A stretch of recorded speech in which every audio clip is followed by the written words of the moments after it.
He will demonstrate on RIRS case utilizing Sustitution Yaglasia fans and single-use 7.5 principle. Please, Sandra. And my dear audience, I first of all congratulate the organizer. My topic today is semi-live video with 7.5 French disposable scope. Use thulium fiber laser. I have recorded accordingly. It is 12 minutes video edited.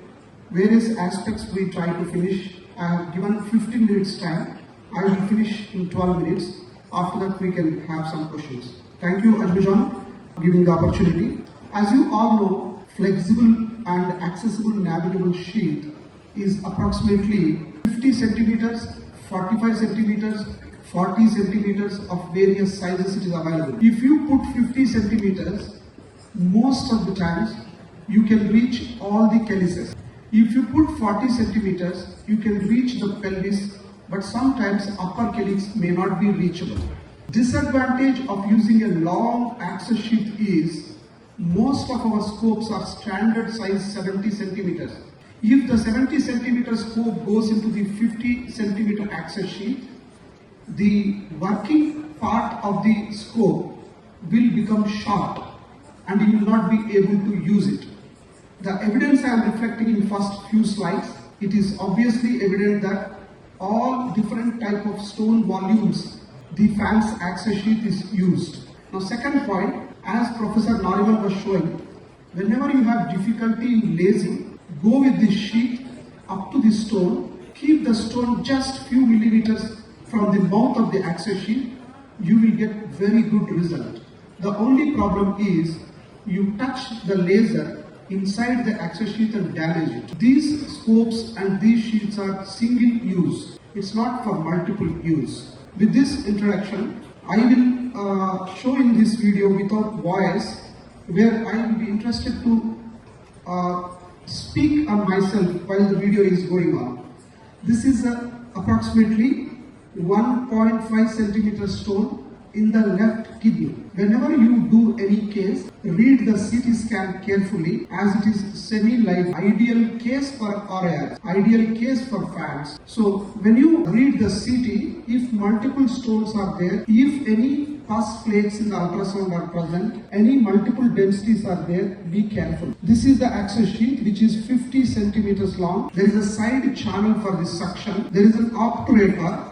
If you remove it, you can put the sheath through this rubber cap so that it will aid in the suction.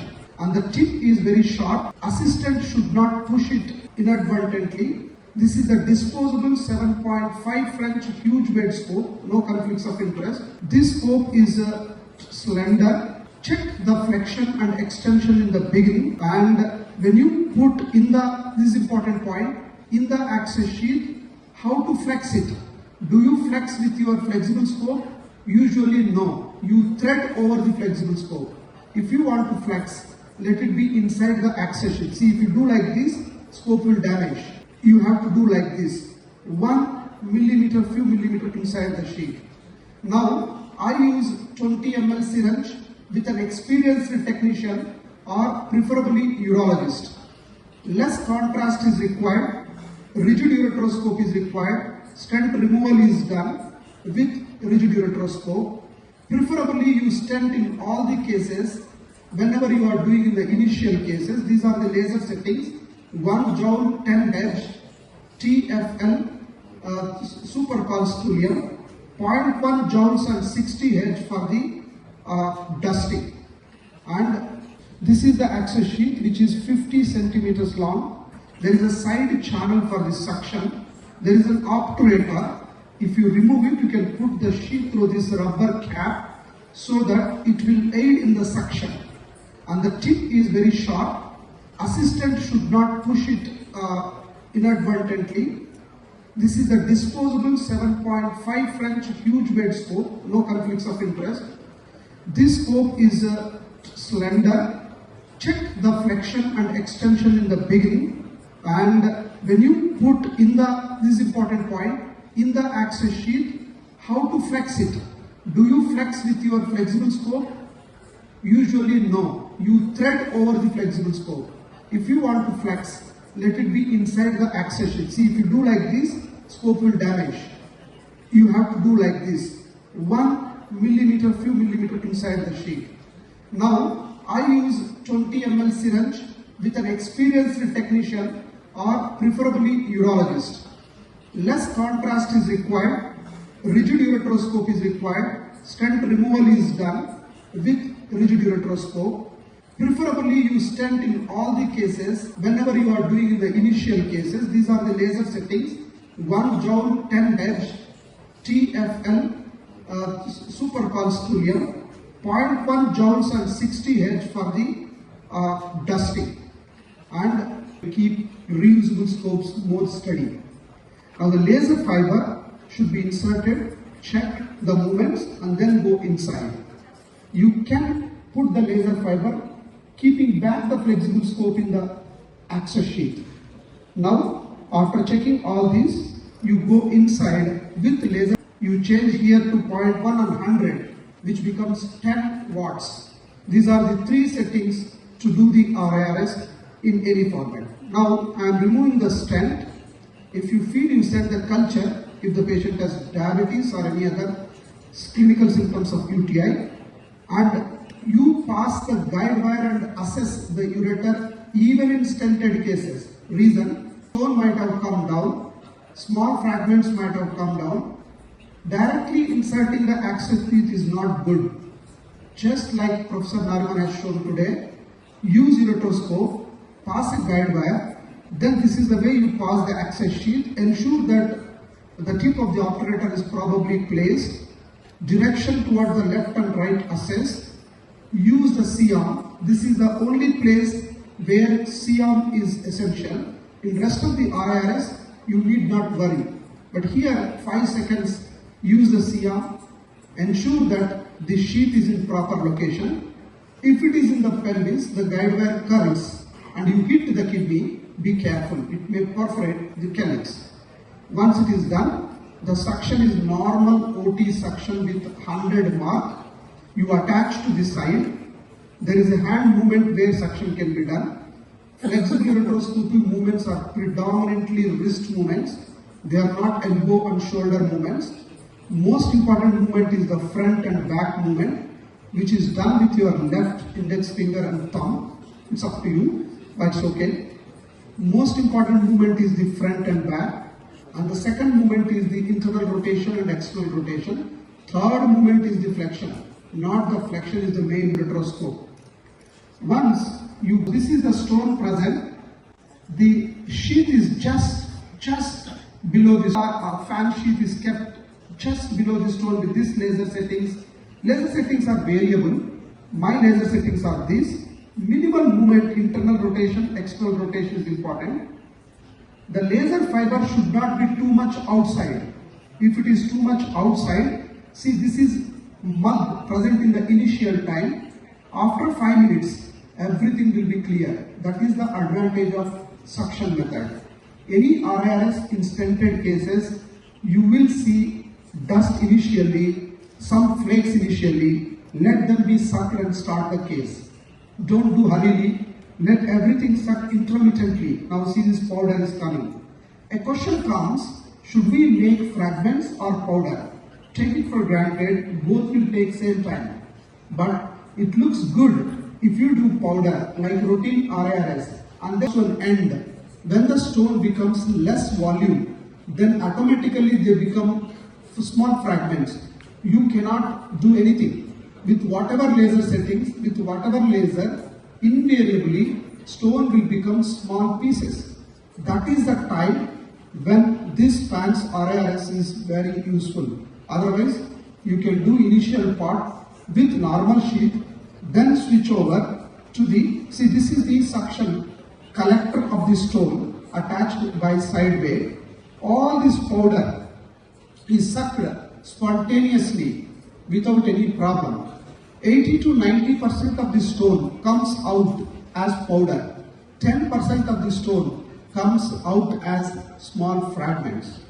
The size of the fragment which can be sucked are 2 mm ideal. If you suck larger fragment, it will take time. You have to use more pressure. Normal today was using for the small secondary stones, they are easy to be sucked, but fragments sometimes get stuck inside the sheath. You put more pressure, the entire purpose of fans or RIRS is gone. The person who is flushing, the person who is sucking, the person who is doing surgery should have all common point that the water should come out immediately. In future, artificial intelligence may come, but normal intelligence of human being is enough. If the calyx is going away from you, not good. If calyx is collapsing and coming into your eyes, not good. Around 1 centimeter distance, continuously if you are maintaining, chances of time wastage will not be there. At the end, you can clean all the fragments. It's like mopping the floor. And with this, only suggestion which I give is, if you have doubt, stent it and do RIRS later. If you have doubt, stent it, do RIRS later. Because the fans sheet minimum size now is 9.5 by 11.5. So it is big for Asian ureters. If you stent in large volumes, you will save a lot of ureteric damages. So take this point and go with this fan sheet, it is easy. At the end, if you want to put the stent, we put the small stent 3.5 French with ureteroscope without using CAEC. To conclude, in this case of fans RIRS with disposable 7.5 French flexible scope, CAEC is used only for 5 seconds during access sheath insertion. That also can be avoided, but better use appropriate times. This is a powder and that is a fragments. So with this, lot of people in Asia are using, urologists are using this fan sheet. My one more suggestion is, don't use second time. Use only one time. To conclude, optimal laser settings of TFL is very important. The suction and pressure irrigation should coordinate each other with the surgeon. And if you have any problem, convert it to normal RIRS, put the stent, nothing will happen. It is only to make stone.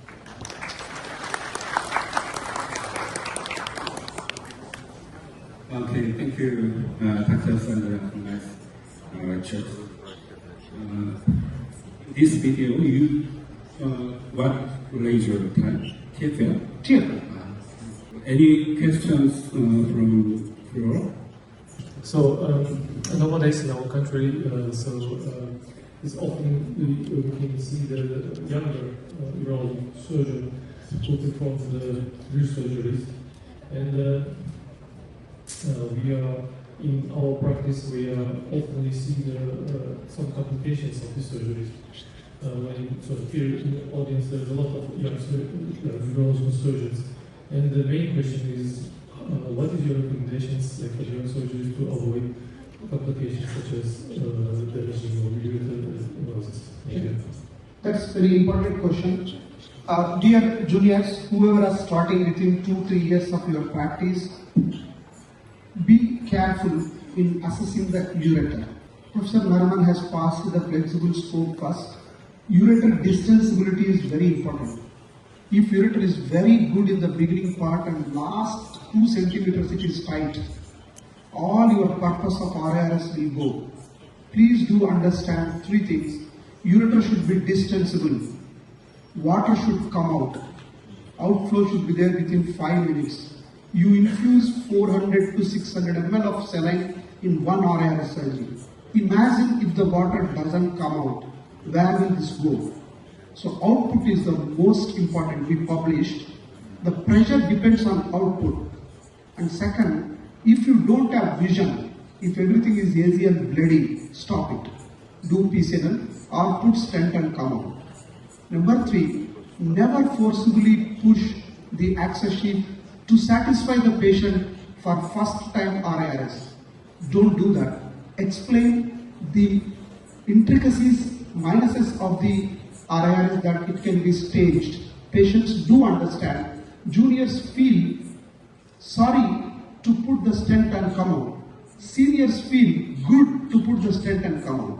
So dear juniors, put the stent when you have doubt. Save the ureters. Next time we'll have much better. Stone will never cause immediate morbidity to the patient. Thank you.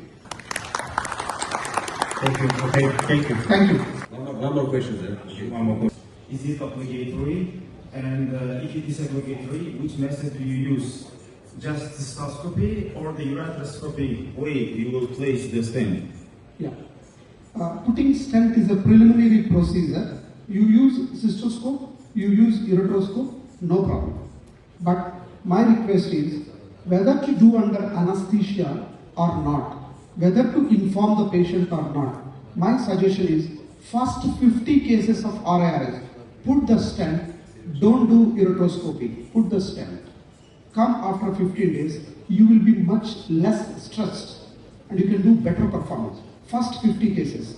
Once you get experience, you will know which sheath will go. So I don't want to do ureteroscopy if I have to put a stent, because simple ureteroscopy can cause sepsis. Whereas cystoscopy stenting is better. You do that day, within 1 hour, you can discharge the patient under local anesthesia, and second procedure is the main procedure. First procedure is very small procedure. Tell that within 1 hour you can go. But if you do ureteroscopy, pressure will rise. The rigid ureteroscopy is dangerous because it is one way flow. It cannot come out. So don't do ureteroscopy, put stent, whatever size, no matter, but with cystoscope. Am I correct? You are correct? Yes. Yeah, thank you. Okay. Thank you for your answer.